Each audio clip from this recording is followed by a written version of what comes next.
আওয়ামী দোসরদের লোকরা যে ঘাপটি মেরে আছে বিভিন্ন তৃণমূলে, বিভিন্ন জায়গায়, বাঁশঝাড়ে থেকে শুরু করে সমাজের মধ্যে নানা জায়গায়, ওদের কাছে তো প্রচুর টাকা আছে। এই সরকার তো গণতন্ত্রের সংগ্রামের ফসল, তার তো প্রতিটি ক্ষেত্রে জবাবদিহিতে থাকতে হবে। আপনারা আওয়ামী লীগকে নিয়ে কি করবেন? অনেক কথাই বলেন, ওনাদের উপদেষ্টারাও অনেক কথা বলেন যে তারা রাজনীতি করবে কি করবে না, সেটা আইন আদালতের ব্যাপার। আপনারা যে অন্তর্বর্তীকালীন সরকার, আপনারা কোন আইনের বলে? আপনারা সমস্ত গণতন্ত্রকামী মানুষ আপনাদেরকে সমর্থন দিয়েছেন এই জন্য, কিন্তু কনস্টিটিউশনালি তো আপনি নন, মানে আইনগতভাবে তো ভিত্তি নেই। যারা গণতন্ত্রের জন্য লড়াই করেছে তারা প্রত্যেকে আপনাদের সমর্থন করেছে। যমুনা ইলেকট্রনিক্স ঈদে ডাবল খুশি অফার সিজন 3, যে কোনো পণ্য কিনলেই পাচ্ছেন নিশ্চিত ঈদ উপহার। আপনারা সেটা চালাচ্ছেন। এখন আওয়ামী লীগের ভবিষ্যৎ কি হবে, আওয়ামী লীগ কীভাবে রাজনীতি করবে, সেটা নির্ধারণ করা দায়িত্ব তো আপনাদের। কারণ প্রশাসন আপনাদের হাতে, অন্য সমস্ত স্টেট মেশিনারি আপনাদের হাতে। তাহলে ওদের যে এই সমস্ত নাশকতাকারী এবং ভয়ঙ্কর সন্ত্রাসী আওয়ামী দোসরদের লোকরা যে ঘাপটি মেরে আছে বিভিন্ন তৃণমূলে, বিভিন্ন জায়গায়, বাঁশঝাড়ে থেকে শুরু করে সমাজের মধ্যে নানা জায়গায়, ওদের কাছে তো প্রচুর টাকা আছে।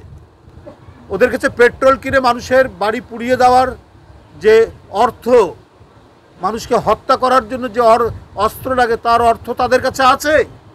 তো সেইটা দমন করতে আপনাদের কি আইন প্রণয়ন করতে হবে, সেইটা আপনারা জনগণের কাছে খোলাসা করুন।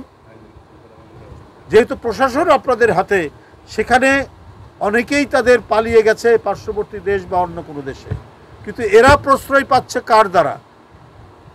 এটা তো সকলের, মানে এখানে যারা আছেন বিশেষ করে প্রশাসনের ব্যক্তিরা তো জানার কথা, কোথায় এই সমস্ত ভয়ঙ্কর সন্ত্রাসীরা লুকিয়ে আছে, যারা 15 বছর ধরে শেখ হাসিনাকে পাহারা দিয়েছে এবং এই পাহারার বিনিময়ে যারা অন্যের বাড়িঘর দখল করেছে, ব্যাংক লুট করেছে, অন্যের সম্পত্তি লুট করেছে এবং যারা টাকা পাচার করেছে, ব্যাংক হরি লুট করেছে, তারা আজকে এই জনসমুদ্রের মধ্যে কোথায় লুকিয়ে আছে, এইটা অন্তর্বর্তীকালীন সরকার তারা যদি খুঁজে বের করতে না পারে, তাহলে তো এই সরকারকে মানুষ ব্যর্থ সরকার বলবে। আজকে মানবেন্দ্রনাথ ঘোষের বাড়ি পুড়ে যাচ্ছে, এইটা আরও কত লোক যে সব সামনে ক্ষতিগ্রস্ত হবে। যারা গণতন্ত্রের কথা বলেছে, যারা বহুদলীয় গণতন্ত্রের কথা বলেছে, যারা লড়াই করেছে, যারা বুক দিয়ে গুলি বরণ করেছে, অনেকের পিঠে, অনেকের মাথায়, অনেকের পায়ে, অনেকের পেটে এখনও শটগানের গুলি বহন করে যারা যাচ্ছে, ওরা প্রত্যেকেই আওয়ামী ফ্যাসিস্ট দোসরদের টার্গেটে পরিণত হয়ে আছে।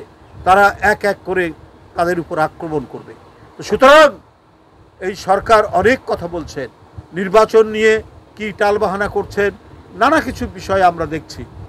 এই সরকার তো গণতন্ত্রের সংগ্রামের ফসল, তার তো প্রতিটি ক্ষেত্রে জবাবদিহিতে থাকতে হবে। জনগণের কাছে জবাবদিহিতা করতে হবে যে মানবেন্দ্রনাথ ঘোষের বাড়িতে আগুন লাগলো কি করে, যে ফ্যাসিবাদের বিরুদ্ধে তার চিত্রকর্ম দিয়ে, তার শৈল্পিক চেতনা দিয়ে সে সেটাকে প্রতিবাদ করেছে, এই অপরাধী। এটা হতে পারে না।